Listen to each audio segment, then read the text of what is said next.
Salam Bapak yang dikasihi Tuhan, Komisi Pelpri yang diberkati, dipelihara oleh Tuhan Yesus. Malam hari ini kita akan memulai ibadah kita, ibadah Komisi Pelpri di bulan April, di minggu terakhir tanggal 29 April 2020 hari ini. Apa kabar Komisi Pelpri? Saya berharap dan saya percaya kita semua ada dalam penjagaan perlindungan Tuhan, dalam keadaan sehat, selamat, sukacita. Dan malam hari ini kita siapkan hati pikiran kita kepada Tuhan, dan lagu-lagu dan ayat Alkitab, bahan bacaan Alkitab, dan tema yang sudah saya bagikan kepada kaum Bapak sekalian, kaum Pelpri. Karena itu akan kita gunakan dari awal sampai akhir dalam ibadah malam hari ini. Biarlah ibadah ini menjadi berkat bagi kita semua dan memuliakan nama Tuhan. Kaum Pelpri yang dikasihi Tuhan, mari kita siapkan hati kita untuk kita masuk dalam ibadah. Kita bersaat teduh sejenak.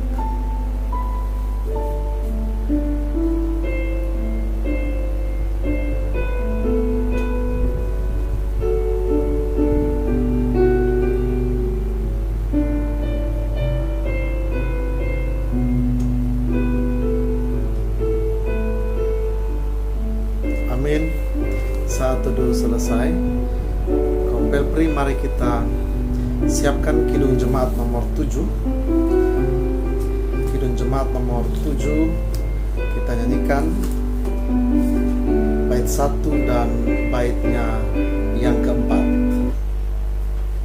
Kidung Jemaat nomor 7 bait 1 dan baitnya yang keempat.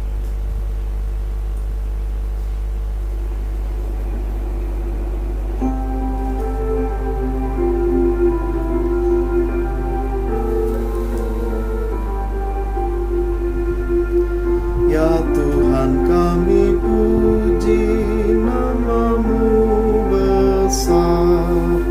Ya Bapa, makhluk-Mu bernyanyi bergema. Langit buana laut bersyukur semua. Malaikat segenap memuji Dikau jua. Kemuliaan-Mu tetap senantiasa. Kudus, kudus, kuduslah Tuhan Maha Kuasa. Bait 4. Roh Kudus, berilah iman yang teguh. Sucikan kami di persekutuan-Mu, supaya kami jangan mengandalkan diri, dan janganlah sesat ke kanan dan ke kiri. Ya Bapa, Putra, Roh, kiranya Kau berikan kepenuhan harapan yang menantikan. Mari kita mulai ibadah kita di dalam doa. Kita berdoa. Bapa, dalam nama Yesus, terima kasih untuk malam hari ini. Kami ada sebagaimana kami ada dalam keberadaan kami. Kami rindu untuk bersekutu, memuji, memuliakan nama Tuhan. Kami juga rindu untuk mendengarkan kebenaran firman. Tolong kami dari awal ibadah ini sampai akhirnya. Biarlah ibadah ini jadi dalam nama Allah Bapa, Putra, dan Roh Kudus. Dalam nama Yesus kami berdoa.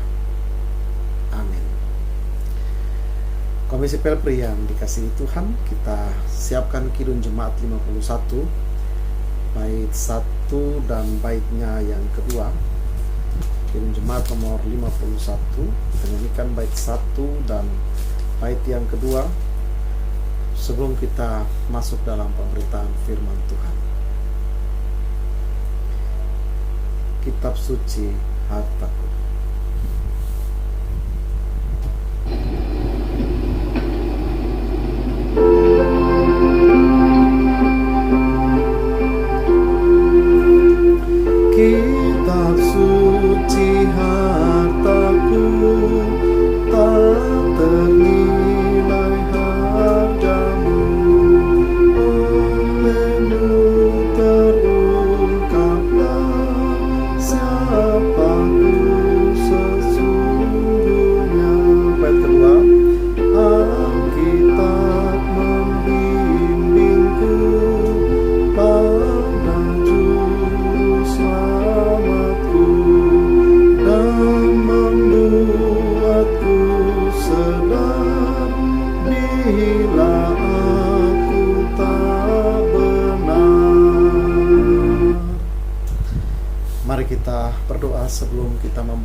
merenungkan firman Tuhan, kita berdoa. Bapa, dalam nama Yesus, dalam persekutuan kami malam hari ini di rumah masing-masing, kami rindu untuk disapa, dikuatkan oleh kebenaran firman Tuhan. Tolong kami dengan kuasa Roh Kudus-Mu, agar kami dimampukan untuk memahami dan juga melakukan firman-Mu dalam kehidupan kami. Ini kami ya Tuhan, bersabdalah bagi kami telah siap untuk mendengarkannya. Dalam nama Tuhan Yesus, firman yang hidup, kami berdoa. Amin. Komisi Pelpri yang dikasihi Tuhan, kita buka satu bagian firman Tuhan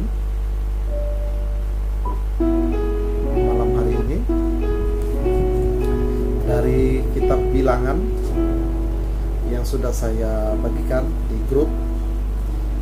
Kitab Bilangan pasal 21, kita baca ayat 4 sampai dengan ayatnya yang ke-9. Bilangan pasal 21 ayat 4 sampai ayat 9. Lembaga Kitab Indonesia memberikan perikop ular tembaga. Setelah mereka berangkat dari Gunung Hor, berjalan ke arah Laut Teberau untuk mengelilingi tanah Edom, maka bangsa itu tidak dapat lagi menahan hati di tengah jalan. Lalu mereka berkata-kata melawan Allah dan Musa, "Mengapa kamu memimpin kami keluar dari Mesir, supaya kami mati di padang gurun ini? Sebab di sini tidak ada roti dan tidak ada air, dan ada makanan hambar ini. Kami telah muak, dan akan makanan hambar ini kami telah muak." Lalu Tuhan menyuruh ular-ular tedung ke antara bangsa itu yang memagut mereka, sehingga banyak dari orang Israel yang mati. Kemudian datanglah bangsa itu mendapatkan Musa dan berkata, "Kami telah berdosa, sebab kami berkata-kata melawan Tuhan dan engkau. Berdoalah kepada Tuhan, supaya dijauhkannya ular-ular ini daripada kami." Lalu Musa berdoa untuk bangsa itu. Maka berfirmanlah Tuhan kepada Musa, "Buatlah ular tedung dan taruhlah itu pada sebuah tiang. Maka setiap orang yang terpagut, jika ia melihatnya, ia akan tetap hidup." Lalu Musa membuat ular tembaga dan menaruhnya pada sebuah tiang. Maka jika seseorang dipagut ular dan ia memandang kepada ular tembaga itu, tetaplah ia hidup. Demikianlah pembacaan firman Tuhan. Terpujilah Tuhan Yesus Kristus yang bersabda. Salam kaum Pelpri yang dikasihi dan diberkati oleh Tuhan Yesus Kristus. Malam hari ini tema yang diberikan bagi kita untuk kita bahas bersama, yaitu bersyukur atas jalan Tuhan. Berbicara tentang bersyukur, firman Tuhan mengajarkan kita untuk mengucap syukur dalam segala hal. 1 Tesalonika 5 mengajarkan saudara, Bapak Ibu, Bapak-bapak dan saya, Pelpri dan kita semua untuk mengucap syukur dalam segala hal. Pertanyaannya, mengucap syukur dalam segala hal, mungkinkah kita mampu untuk melakukan? Karena firman Tuhan yang mengajarkan kita, maka ini adalah kehendak Tuhan untuk kita lakukan. Mau tidak mau, terima tidak terima, suka tidak suka, kita harus mengucap syukur dalam segala hal.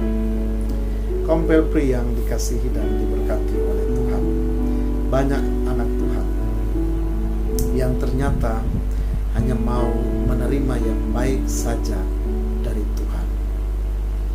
Ketika ada datang hal yang buruk menimpa, maka dia akan menyangkal Tuhan dan meninggalkan imannya kepada Tuhan Yesus dan kepada Tuhan Yesus. Kaum Pelpri yang dikasihi Tuhan, kita ambil contoh Ayub. Ketika Ayub diizinkan Tuhan untuk dicobai, Tuhan ingin melihat Ayub dengan segala keberadaannya, Apakah Ayub hanya menerima yang baik saja dari Tuhan? Maka dia hanya bersyukur atas berkat-berkat yang Tuhan berikan melimpah-limpah. Alkitab mencatat Ayub menjadi orang yang paling kaya di zaman itu. Tapi ketika Tuhan mengizinkan dia alami pencobaan, Tuhan ambil kembali semua harta, bahkan anak-anaknya, bahkan istrinya juga meninggalkan dia. Tuhan mau melihat apakah Ayub tetap mengucap syukur. Dan ternyata Ayub, di bagian pasal yang terakhir dari kitab Ayub memenangkan ujian itu. Kaum Belpri yang dikasihi dan diberkati oleh Tuhan, banyak kegagalan orang Kristen yang dalam hal satu ini, yaitu mengucap syukur. Kesalahpahaman orang percaya ketika mengikut Tuhan Yesus, maka dipercaya segala sesuatu itu mulus, segala sesuatu itu berjalan dengan baik, tanpa ada persoalan, tanpa ada kendala, tanpa ada hambatan rintangan. Sehingga ketika datang hambatan rintangan itu, maka dia akan shock, dia akan kaget, terkejut. Dan banyak orang yang tidak siap untuk mengikut Tuhan di tengah-tengah pergumulannya, penderitaannya. Kompel pria yang dikasihi Tuhan, bacaan firman Tuhan malam hari ini, Bilangan pasal 21 ayat 4 sampai dengan ayatnya yang ke-9. Ketika Tuhan memerintahkan Musa untuk memimpin bangsa Israel keluar dari tanah perbudakan, yaitu tanah Mesir. Tuhan bangsa Israel dalam perjalanannya, Tuhan izinkan untuk melalui berbagai proses. Alkitab mencatat bahwa perjalanan yang harusnya bisa singkat waktunya, hanya beberapa waktu, hanya beberapa tahun mungkin, tetapi ternyata Allah membuat bangsa Israel berputar-putar di padang gurun. Tujuannya apa? Kaum Bapa yang dikasihi Tuhan, Allah bukan Allah yang tidak ada kerjanya sehingga buat Israel itu berputar-putar di situ. Ada tujuan, ada maksud Allah ketika Allah membuat Israel berputar-putar sebelum masuk tanah Kanaan. Tujuan Allah adalah Allah ingin menguji mereka, Allah ingin melihat ketaatan mereka, Allah ingin melihat sampai di mana hati mereka itu mau tunduk, taat, menyembah kepada Allah Yahweh. Karena di tanah Mesir mereka sudah terintimidasi dan sudah terkontaminasi dengan begitu banyak dewa-dewa orang Mesir. Jadi ketika Tuhan bawa mereka keluar, Tuhan tidak mau mereka membawa juga kebiasaan-kebiasaan mereka yang salah dari tanah Mesir, yaitu menyembah banyak Allah, banyak dewa. Allah membuat mereka berputar-putar untuk Allah memproses mereka dalam kehidupan mereka, untuk mereka tahu bahwa Dialah Allah. Hanya Allah satu-satunya Juru Selamat, hanya Allah satu-satunya. Di antara begitu banyak dewa yang punya mata tapi tidak bisa melihat, punya tangan tapi tidak bisa berbuat apa-apa, punya kaki tapi tidak bisa berjalan, punya mulut tapi tidak bisa bicara, punya telinga tapi tidak bisa mendengar. Hanya Allah satu-satunya yang mampu membawa mereka keluar, yang dipimpin oleh hambanya, yaitu Musa. Kaum Belpri yang dikasihi Tuhan, bagian firman Tuhan ini adalah salah satu proses dari Allah, salah satu jalan yang Allah rencanakan, Allah rancangkan untuk bangsa Israel. Kita lihat di sini bahwa ternyata bangsa Israel tidak hanya mau menerima, bangsa Israel tidak gampang menerima yang tidak menyenangkan dari Allah. Mereka hanya mau menerima yang enak-enak saja, yang gampang saja dari Allah. Ketika hal yang sulit datang, mereka malah justru melawan Allah. Mereka malah justru berontak terhadap Allah. Kita kenal bangsa Israel adalah bangsa yang tegar tengkuk. Artinya ketika mereka senang, mereka lupa Allah. Ketika mereka susah, mereka datang kepada Allah. Dan ketika Allah memberkati kehidupan mereka, mereka lalu mulai meninggalkan Allah, melupakan Allah. Itulah bangsa Israel. Kompel pria yang dikasihi Tuhan. Dengan kata lain, Israel hanya menginginkan kemenangan, hanya mau langsung hasilnya jadi di depan mata mereka, tanpa melihat proses dari Allah. Proses tidak akan beda dengan hasil, atau bisa kita katakan hasil tidak mungkin mengingkari proses.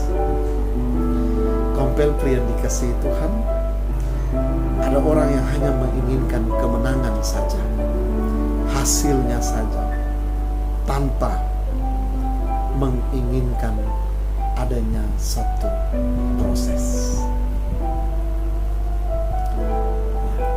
Apakah kita termasuk orang di dalamnya yang tidak mau berproses, yang menolak untuk berproses? Kita hanya mau menerima hasilnya saja, yang baik saja. Sementara ketika kita diproses oleh Tuhan, kita menolak, kita berontak, kita protes. Mari malam hari ini kita melihat, saya mengajak kita untuk melihat ada beberapa hal yang akan kita belajar dari firman Tuhan. Yang pertama, ada akibat dari orang yang hanya ingin kemenangan, hasilnya saja, daripada menginginkan proses, tidak menginginkan proses. Yang pertama, akibatnya adalah mereka akan berkata-kata melawan Allah dan hamba-Nya. Kompel yang dikasihi Tuhan, kita lihat dalam bacaan kita ayatnya yang kelima. Firman Tuhan katakan, lalu mereka di sini artinya bangsa Israel, bangsa yang tidak siap untuk berproses dengan Tuhan, bangsa yang tidak mau menerima proses, mereka harus mau langsung hasilnya saja. Bangsa Israel berkata-kata melawan Allah dan Musa. Bapak-bapak yang dikasihi Tuhan, Komisi Pelpri yang dikasihi Tuhan, diberkati oleh Tuhan. Pertanyaannya, apakah Musa ini bekerja sendiri? Apakah ini merupakan keinginan dari Musa sendiri? Bukan. Ini bukan keinginan pribadi Musa. Ini bukan iseng-isengnya Musa. Lalu Musa datang menghadap Firaun, membawa keluar bangsa itu dari Mesir. Bukan. Musa disuruh oleh Allah. Saya ketika mereka bangsa Israel menghadapi hal yang tidak menyenangkan dari Allah, mereka protes, mereka melawan Musa, dan secara tidak langsung berarti mereka juga melawan Allah, karena Allah yang mengutus Musa, Allah yang memilih Musa. Maka ketika mereka melawan Musa, berarti mereka melawan Allah. Itu bagian yang pertama. Maka hati-hati kompel pria yang dikasihi Tuhan. Ketika hari ini kita tidak mau berproses, kita menolak proses, kita mau seperti segala sesuatu itu seperti masak mie instan yang langsung cepat dapat hasilnya. Yang pertama, hati-hati. Bisa-bisa kita berkata-kata melawan Allah dan melawan hamba-hamba Allah. Ketika kita bergumul berdoa bertahun-tahun, mungkin kita belum dijawab doa-doa kita oleh Tuhan. Tuhan masih memproses kehidupan kita. Lalu kemudian kita mulai berkata-kata melawan Allah. Allah tidak adil, Allah tidak sayang saya, Allah sudah meninggalkan saya, Allah sudah membelakangi saya, Dia sudah tidak mau lagi melihat saya. Hati-hati kondisi pria yang dikasih Tuhan. Jangan sampai kita berkata-kata melawan Allah.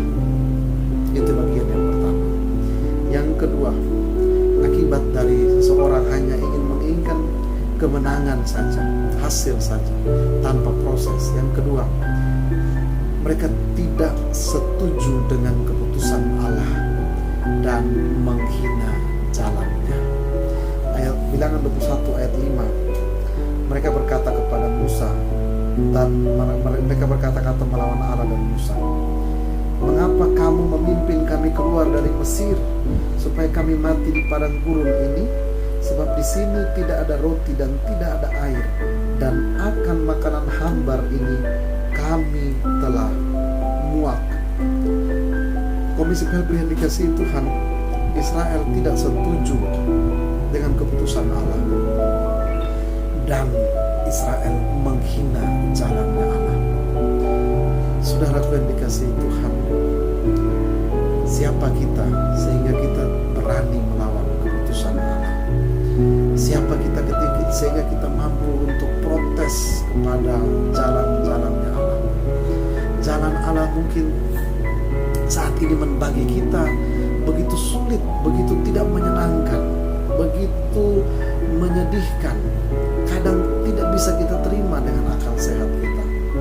Kadang tidak sesuai dengan apa yang kita inginkan. Tidak sama dengan apa yang menjadi ekspektasi kita.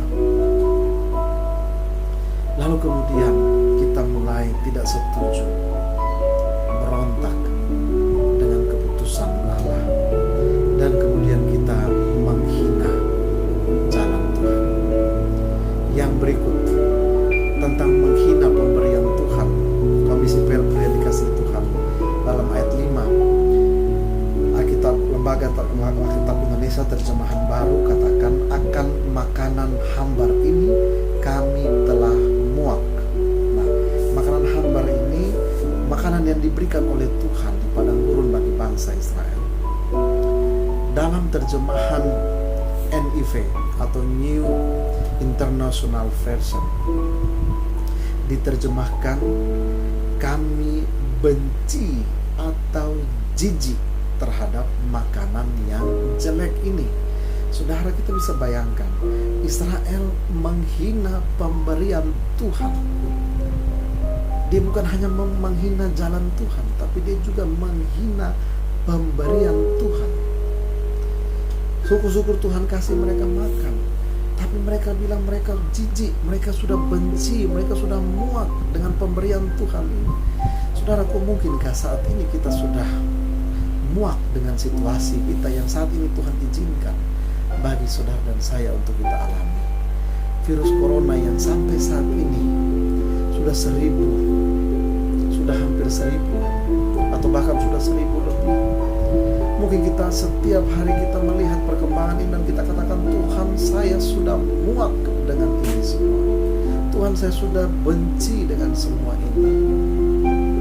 Ada orang yang sudah mulai protes pada Tuhan, katakan Tuhan tidak adil, Tuhan sudah meninggalkan dia. Malam hari ini kita belajar dari kebenaran firman Tuhan. Hati-hati, jangan sampai kita menghina proses pemberian yang Tuhan izinkan, keputusan yang Tuhan sudah buat bagi saudara dan saya saat ini dan di sini. Siapa kita? Kita menghina pemberian Tuhan. Harusnya kita bersyukur karena firman Tuhan katakan di awal tadi saya sampaikan 1 Tesalonika 5 ayat 18. Saudaraku, menjadi pertanyaan perenungan selanjutnya, kenapa kita manusia cenderung untuk tidak bisa bersyukur? Kenapa kita sangat sulit sekali untuk bersyukur?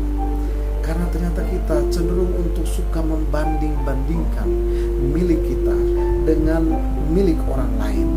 Orang lain punya berkatnya sendiri, kita juga punya berkat kita sendiri. Mungkin kita menilai, Tuhan, kenapa orang lain diberkati begitu melimpah, sementara saya begini saja. Orang lain kenapa hidupnya begitu, saya kok hanya begini saja. Kita mulai protes karena kita berusaha membanding-bandingkan berkat yang Tuhan berikan bagi kita dengan berkat orang lain yang Tuhan berikan. Hati-hati, porsi makan kita tidak sama dengan porsi makan orang lain. Ada orang yang bisa menghabiskan satu porsi makanan, ada orang yang tidak bisa menghabiskan satu porsi, hanya separuh. Sudah separuh dibagi 2 pula. Tapi ada orang yang ketika hanya makan separuh, itu belum makan, itu baru ngemil. Hati-hati saudara, kita punya porsi masing-masing. Maka ketika kita diizinkan Tuhan untuk menerima porsi kita, bersyukurlah. Tuhan tahu sampai di mana porsi kita, batas kita. Tuhan tidak memberikan ujian lebih dari apa yang kita mampu, kesanggupan kita.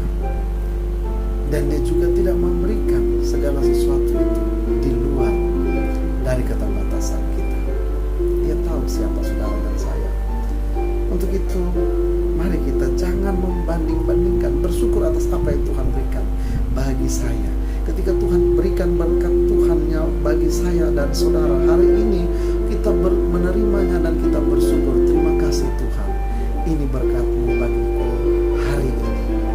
Kumpul seisi rumah dan berdoa dan mengucap syukur atas pemberian Tuhan itu bagi kita.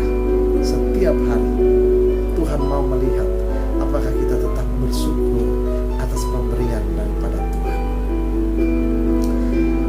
Saudaraku yang dikasihi Tuhan, ayat selanjutnya, ayat 6. Apa akibat dari bangsa Israel yang tidak bersyukur atas pemberian Tuhan, malah mereka menghina pemberian Tuhan?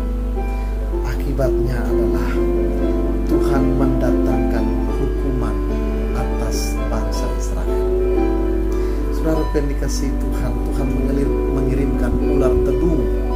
Ayat 6, Tuhan menyuruh ular-ular tedung ke antara bangsa itu yang memagut mereka, sehingga banyak dari orang Israel yang mati. Saudara yang dikasihi Tuhan, ketika kita tidak mampu bersyukur dengan benar atas pemberian Tuhan, berontak melawan Tuhan, keputusan Tuhan, ada kala Tuhan memberikan hukuman bagi saudara dan saya, mendatangkan hukuman bagi saudara dan saya. Ya, ular tedung dalam terjemahan lain dikatakan ular berbisa atau ular berapi. Apakah itu ular yang beda? Tidak, itu ular yang sama. Ya, ada penafsir yang katakan ular tedung itu adalah ular yang sifatnya sangat berbisa, dan setelah setiap seorang yang sudah dipagut oleh ular itu, dia akan merasakan sekujur badannya itu menjadi panas seperti terbakar.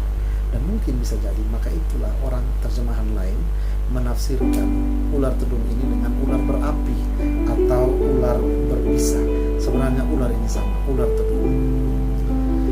Saudara yang dikasihi Tuhan, mari kita lihat bahwa segala sesuatu itu ada konsekuensinya.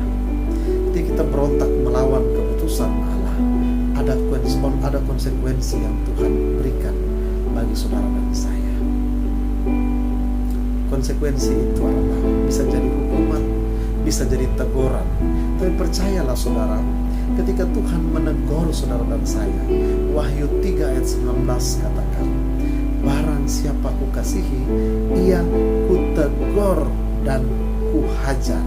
Karena itu relakanlah hatimu dan bertobatlah.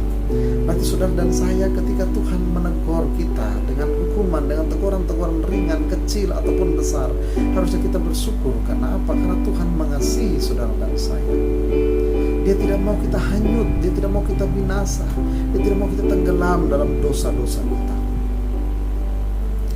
Firman Tuhan mencatat, Tuhan tidak pernah menginginkan kematian orang fasik, tapi Tuhan menginginkan keselamatannya.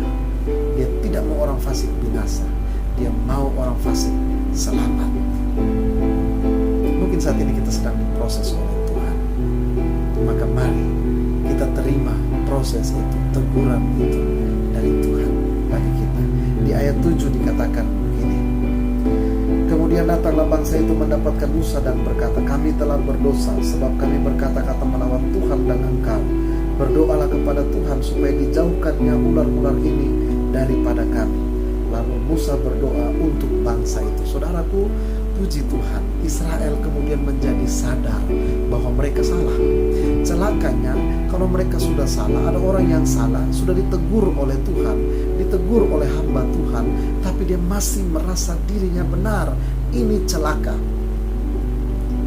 Bersyukur ketika kita ditegur oleh Tuhan, kita sadar, kita kemudian datang kepada Tuhan, datang kepada hamba Tuhan untuk minta diampuni oleh Tuhan, untuk minta pemulihan dari Tuhan. Bersyukur kita masih dibukakan jalan untuk berubah, untuk bertobat. Bangsa Israel, mereka sadar dan mereka bertobat. Mereka mau datang kepada Tuhan, mereka menyesali tindakan mereka. Lalu Musa datang mewakili semua bangsa Israel di hadapan Tuhan, dan Musa berdoa bagi bangsa itu. Dan hasilnya ada di ayatnya yang ke-8. Tuhan memerintahkan kepada Musa untuk membuat ular tedung dan taruh pada sebuah tiang. Maka setiap orang yang terpagut ketika ia melihat tiang ular itu, ular tembaga itu, maka ia akan tetap hidup. Malam hari ini kita tidak sedang hanya berbicara tentang hukuman dari Tuhan, tapi kita sedang berbicara juga tentang cara Tuhan memulihkan umatnya. Tuhan tidak hanya menegur lalu membiarkan begitu saja, tapi Tuhan menegur, Tuhan menghajar. Tapi ketika orang itu mulai sadar akan dosanya, dia mulai bertobat kembali, maka Tuhan memberikan mereka pemulihan, keampunan. Kompel pria yang dikasihi dan diberkati oleh Tuhan, ular tedung ini penafsir katakan dia adalah tipe atau gambaran Kristus. Siapa yang terluka, terpagut oleh ular tedung ketika dia memandang patung tembaga yang dibuat oleh Musa, diperintahkan oleh Tuhan, dia hanya pandang saja patung itu, maka dia akan tetap hidup, saudaraku. Artinya ular tedung ini adalah tipe atau gambaran dari Kristus dalam perjanjian baru. Ular tedung itu adalah gambaran akan Kristus. Artinya Kristus adalah antitipe atau penggenapan dari apa yang dirancangkan, dibuat oleh Allah dalam perjanjian lama. Kristus adalah penggenapan dari perjanjian lama. Ular tedung yang dipandang oleh bangsa Israel, kemudian mereka tetap hidup. Ketika saat ini kita memandang Kristus, kita tetap memiliki kehidupan di dalam Kristus. Yohanes 3 ayat 14 dan ayat 15 saya baca untuk kita semua. Dan sama seperti Musa meninggikan ular di padang gurun, demikian juga Anak Manusia harus ditinggikan, supaya setiap orang yang percaya kepadanya beroleh hidup yang kekal. Luar biasa, saudaraku. Alkitab mencatat bahwa Yesus adalah gambaran dari ular tedung itu, sebagaimana Musa yang mendirikan ular tedung itu. Kristus juga, ketika kita memandang Kristus, kita yang terluka, kita yang sekarat, kita yang parah sakitnya, kita yang hancur, kita yang hampir binasa, ketika kita datang kepada Kristus, memandang Kristus, salib Kristus, maka kita tetap hidup. Amin, saudaraku.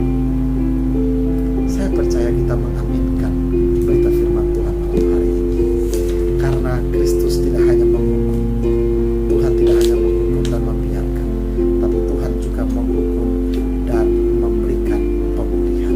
Cara-cara Tuhan untuk memulihkan, yang pertama mungkin tidak masuk di akal sehat kita. Cara Tuhan untuk memberikan kita pemulihan terkadang tidak sesuai dengan akal sehat kita. Mari kita lihat dalam bacaan kita ini, ketika ada orang yang dipagut oleh ular tedung itu, ketika dia hanya memandang ular tembaga yang dibuat oleh Musa, dia bisa sembuh. Tidak secara logika tidak masuk akal, secara medis apalagi. Tapi itulah berita keselamatan, berita tentang Yesus. Bapak kompil yang dikasih Tuhan, berita tentang Yesus sering tidak bisa diterima oleh akal sehat. Orang sering mengejek Yesus, orang sering menghina Yesus. Bagian firman Tuhan dari 1 Korintus 1 ayat 22 saya baca untuk kita semua. 1 Korintus 1 ayat 22 dan 23. Orang-orang Yahudi menghendaki tanda dan orang-orang Yunani mencari hikmat, tetapi kami memberitakan Kristus yang disalibkan. Untuk orang-orang Yahudi suatu batu sandungan, dan untuk orang-orang bukan Yahudi suatu kebodohan. Ada orang yang memandang salib Kristus sebagai suatu kebodohan. Orang Kristen itu bodoh. Kenapa hanya memandang salib saja bisa sembuh? Kenapa hanya menyembah Yesus saja bisa selamat? Saudaraku, ada orang yang memandang itu sebagai kebodohan. Tapi bagi saudara dan saya, itu adalah kekuatan Allah. 1 Korintus 1 ayat 18. Sebab pemberitaan tentang salib memang adalah kebodohan bagi mereka yang akan binasa, tetapi bagi kita yang diselamatkan, pemberitaan itu adalah kekuatan Allah. Saudara yang dikasihi Tuhan, ada orang yang memandang itu adalah kebodohan. Ada orang yang beberapa waktu yang lalu, orang yang menghina salib Kristus, bagi orang lain itu adalah kebodohan, tapi bagi saudara dan saya itu adalah kekuatan Allah yang menyelamatkan bukan saja orang Yahudi, orang Yunani, tapi seisi dunia ini bagi yang percaya kepada Kristus. Cara-cara Tuhan memulihkan tidak masuk di akal. Sebenarnya bukan tidak masuk akal, tapi itu di luar dari akal sehat kita. Bukan tidak masuk akal, tapi itu di luar batas kemampuan kita. Saya terbatas, Komisi Pelpri kita semua terbatas, manusia terbatas. Kita tidak mampu melampaui pikiran Allah yang tidak terbatas itu. Begitu dalam dan begitu luas cara-cara Tuhan. Mungkin satu pintu tertutup dan orang katakan give up, menyerah. Tapi cara-cara Tuhan memulihkan kita di luar dari batas kita. Malaikat katakan kepada Maria ketika dia akan mengandung Yesus, bagi Tuhan tidak ada yang mustahil. Mungkin bagi manusia ini tidak masuk akal. Mungkin saudara sudah berobat bersekian lama. Secara manusia orang bilang ini sudah tidak ada harapan. Tapi bagi Tuhan itu dia akan mengerjakan di luar batas kemampuan kita. Bagi manusia virus corona ini akan terus membinasakan kita. Tapi bagi kita orang percaya, kita yang percaya kepada Kristus, kita percaya kapanpun waktunya Tuhan akan nyatakan kuasanya bagi saudara dan saya. Bagi saudara dan saya, kita yang saat ini terancam kehilangan pekerjaan, mungkin kita akan merasa bahwa dunia ini sudah mungkin selesai. Karena apa? Karena setelah lewat virus corona ini, saya akan kehilangan pekerjaan saya, perusahaan saya akan bangkrut, dan saya dirumahkan dan tidak lagi hidup. Tapi Tuhan punya jalan-jalannya yang tersembunyi bagi kita, yang tidak dimengerti, dipahami oleh kita, tidak masuk dalam logis kita, cara berpikir sehat kita. Tapi mari kita tetap kuat di dalam Tuhan, tetap tinggal di dalam Tuhan. Tuhan Yesus adalah satu-satunya juru selamat, satu-satunya jalan. Yohanes 14 ayat 6 dikatakan satu-satunya jalan, kebenaran dan hidup adalah Yesus. Kemudian Kisah Para Rasul 4 ayat 12 dikatakan, Simon Petrus katakan di hadapan banyak orang, di bawah kolong langit ini tidak ada satu nama lain, yaitu nama Yesus. Hanya nama Yesus yang memberikan keselamatan. Saudaraku yang dikasihi Tuhan, terima Yesus, kita dipulihkan. Menolak Yesus, kita binasa. Mari kita buat satu komitmen, kita buat satu keputusan malam hari ini. Kita terima Yesus dan kita dipulihkan, atau kita tolak Yesus, melawan Allah, dan kita binasa. Tidak ada keselamatan tidak pada Musa. Dia mendirikan patung ular tembaga itu. Tapi bukan Musa sumbernya, Allah sumbernya. Keselamatan bukan pada Abraham, bukan pada Daud, atau oleh siapapun, bukan. Tapi hanya oleh Yesus Kristus. Dunia ketika mau terima Yesus, pasti dunia akan dipulihkan dari virus corona ini. Indonesia terima Yesus, pasti Indonesia dipulihkan dari virus corona ini. Keluarga dan kaum Pelpri sebagai imam, sebagai kepala dalam keluarga, terima Yesus. Ajak seisi rumahmu untuk tetap tinggal dalam Yesus, maka pasti dipulihkan.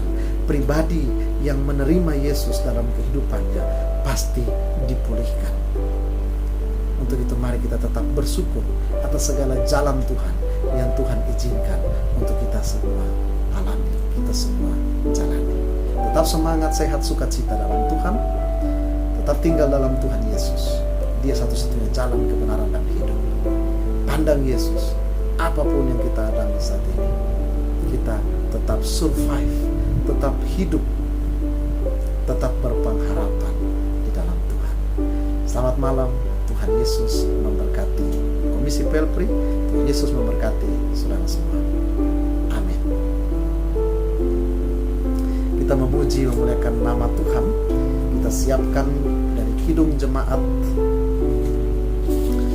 pujian Kidung Jemaat 387. Siapkan. Jemaat 387, kita nyanyikan bait pertama dan baitnya yang kedua.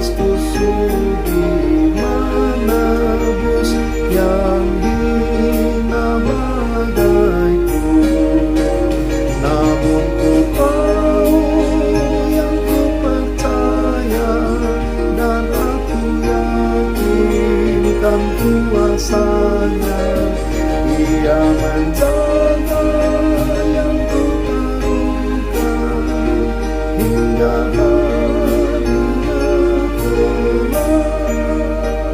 Bait yang kedua.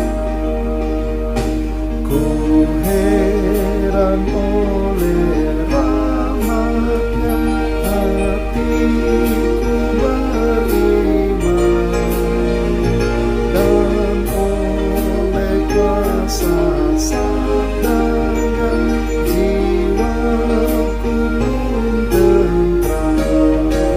Namun ku tahu yang ku percaya, dan aku yakinkan kuasanya. Dia menjaga yang ku taruhkan hingga harinya kelak.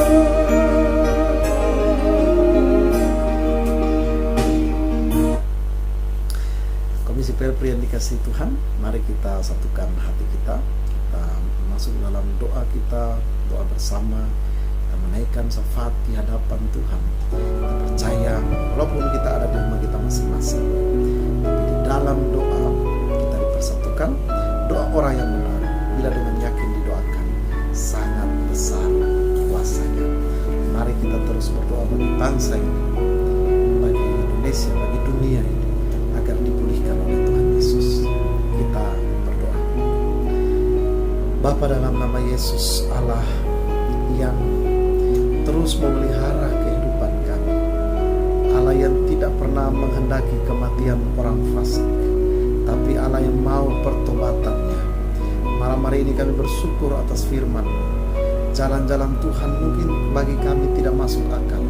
Jalan-jalan Tuhan tidak terselami karena begitu dalam dan begitu luas. Kami diminta untuk tetap bersyukur atas apapun yang Tuhan buat, Tuhan kerjakan, Tuhan izinkan untuk kami alami dalam kehidupan kami.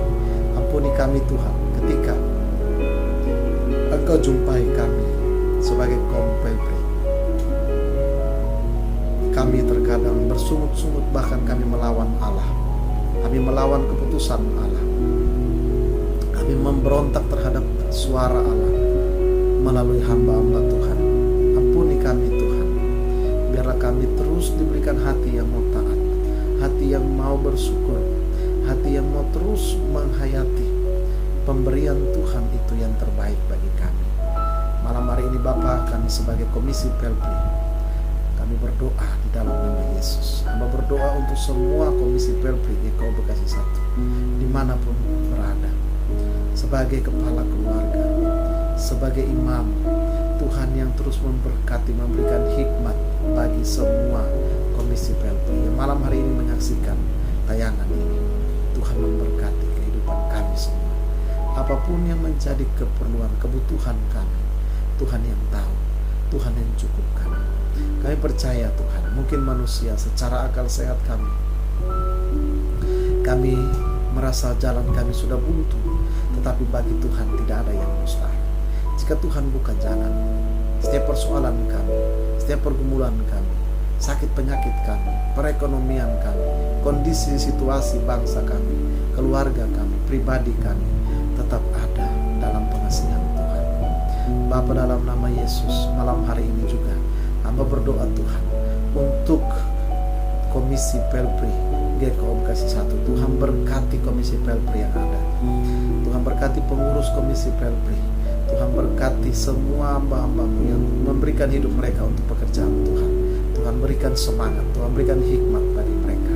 Terima kasih Tuhan, bahkan semua anggota Pelpri dimanapun kami berada. Kami yang saat ini bergumul berdoa dari tempat duduk masing-masing, dari rumah kami masing-masing. Komisi Pelpri yang terancam kehilangan pekerjaan karena dampak dari virus corona ini, atau mungkin juga pendapatan mereka sudah mulai berkurang, atau sudah digaji hanya separuh di bulan ini. Kami berdoa dalam nama Yesus, Tuhan mari topang, Tuhan mari berkati, Tuhan pelihara kami semua.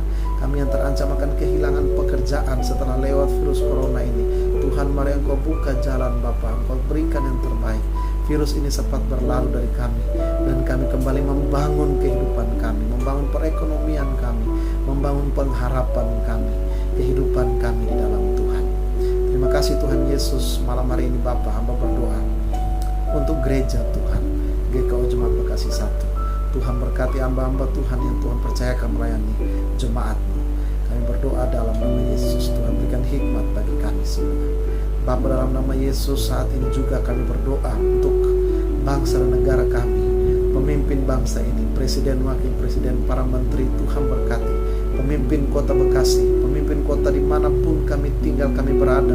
Kami berdoa untuk mereka, karena firman Tuhan katakan mengajarkan kami untuk kami mendoakan kota di mana kami ada, di mana Tuhan tempatkan kami, karena kesejahteraan kota ini adalah juga kesejahteraan kami. Kami berdoa Tuhan berikan hikmat bagi pemimpin bangsa ini, pemimpin kota ini, supaya mereka dengan hikmat Tuhan mereka bekerja, memutuskan segala kebijakan untuk membawa kami sama-sama keluar dari persoalan, dari pergumulan virus corona COVID-19 ini. Tolong kami sebagai warga negara Indonesia yang baik, sebagai anak-anak Tuhan, kami tidak melawan aturan pemerintah. Kami tetap tunduk dan taat, karena pemerintah adalah wakil Allah di dunia ini. Dia memegang otoritas dari Allah untuk mengatur kesejahteraan bangsa ini, mengatur kesejahteraan kota ini. Biar kami mendukung pemerintah, kami saling bergandengan tangan untuk kami keluar dari persoalan ini. Kami tidak saling menyalahkan satu dengan yang lain, tapi kami terus mendoakan mereka, apapun keputusan mereka, Tuhan yang memberkati. Terima kasih Tuhan Yesus.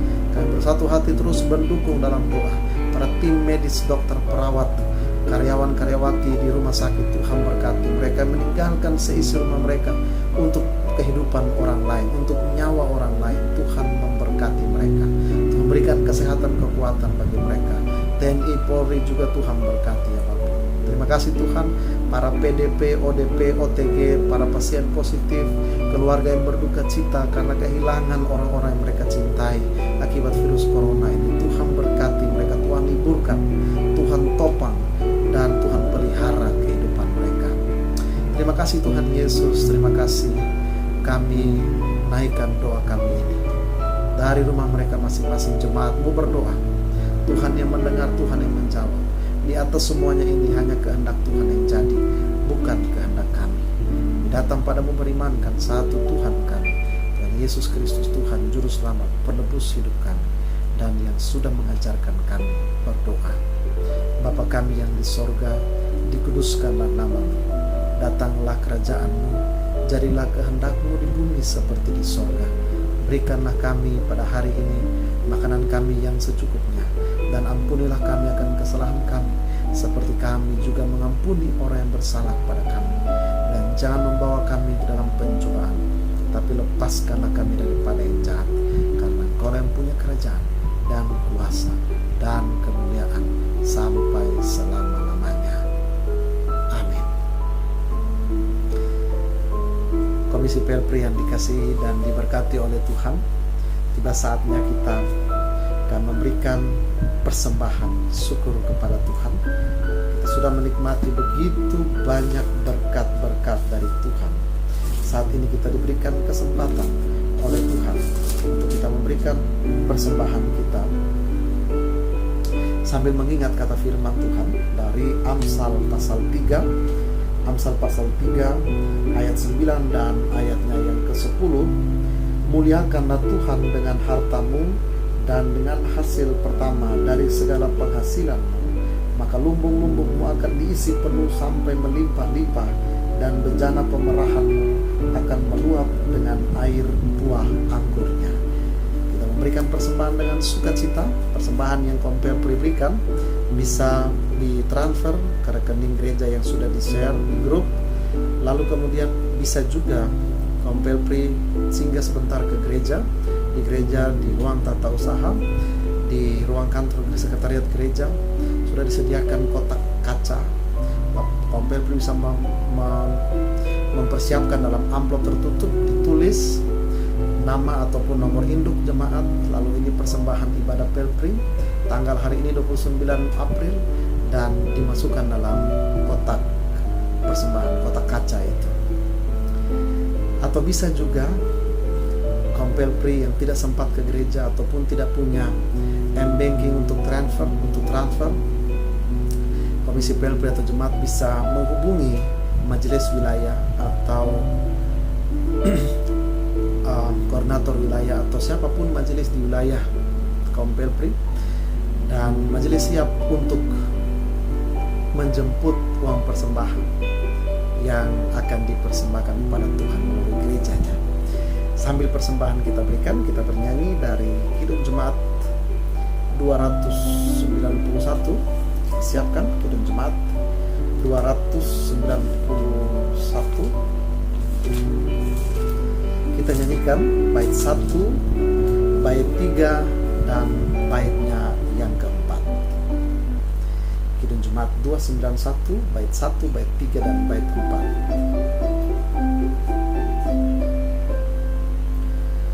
Mari bersyukur semua atas kebajikan Tuhan, kasih perjanjiannya sungguh nyata selamanya. Bait 3, dibebaskannya untuk hidup bersejahtera, kasih perjanjiannya sungguh nyata selamanya. Bait 4, Dia yang mengingat kita dalam susah dan derita, kasih perjanjiannya sungguh nyata selamanya. Sampai yang dikasih Tuhan, mari kita satu dalam doa, kita berdoa.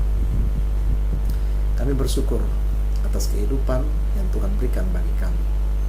Banyak berkat yang sudah kami rasakan datangnya dari Tuhan. Dan malam ini kami memberikan apa yang Tuhan beri bagi kami. Berkati persembahan kami agar menjadi alat bagi pekerjaan Tuhan di tengah-tengah gereja GKO Bekasi 1. Dalam nama Yesus sumber kehidupan kami berdoa. Amin. Komisi Pelpri yang dikasihi dan diberkati oleh Tuhan Yesus, kita akan mengakhiri persekutuan kita malam hari ini. Kita bernyanyi, kita siapkan dari Kidung Jemaat 388. 388 kita nyanyikan bait 1 dan bait yang kedua.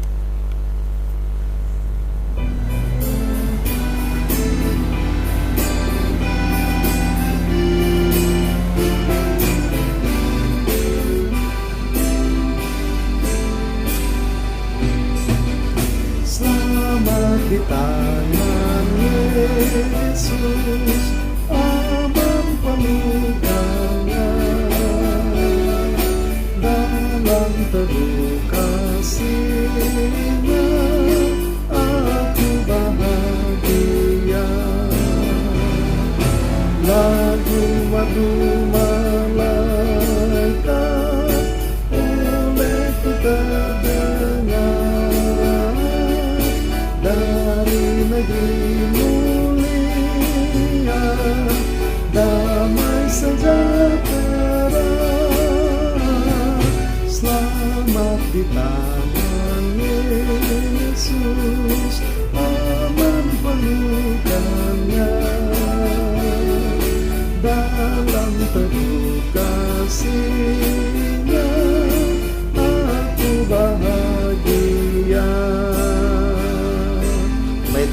2. Selamat di tangan Yesus, aku tentram penuh, dosa pun dan cobaan jauh dari diriku, duka, cemas dan bimbang rasanya tak tetap, obat dan air mata akan segera lenyap. Selamat di tangan Yesus, aman pelukannya, dalam teduh kasih-Nya aku bahagia.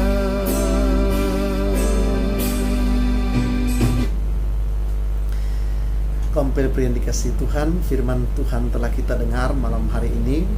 Tuhan menjadi sumber dari segala kehidupan kita. Tidak ada keselamatan yang lain di luar Tuhan Yesus. Tidak ada keselamatan selain hanya di dalam Yesus. Untuk itu, mari kita tetap tinggal dalam Tuhan, kita terus kuat di dalam Tuhan. Kita tetap berpengharapan di dalam Tuhan, bersyukur kepada Tuhan. Semua jalan Tuhan baik adanya. Arahkan hati dan pikiran kepada Tuhan. Jalanilah kehidupan dengan kekuatan dari Tuhan, serta terimalah berkat dari Tuhan. Kasih karunia dan damai sejahtera dari Allah Bapa kita, dari Tuhan kita Yesus Kristus, dalam persekutuan dengan kuasa Roh Kudus-Nya, senantiasa menyertai, memelihara, memberkati Komisi Pelpri GKO Bekasi 1, bahkan memberkati saudara sekalian dari saat ini sampai selama-lamanya. Amin. Terima kasih, ibadah kita selesai. Puji Tuhan. Terima kasih bagi kita semua yang sudah menyaksikan tayangan ini. Dan biarlah kita tetap kuat, tetap S3, sehat, semangat, dan sukacita di dalam Tuhan. Tuhan Yesus memberkati Komisi Pelpri GKO 1. Tuhan Yesus memberkati saudara jemaat. Amin.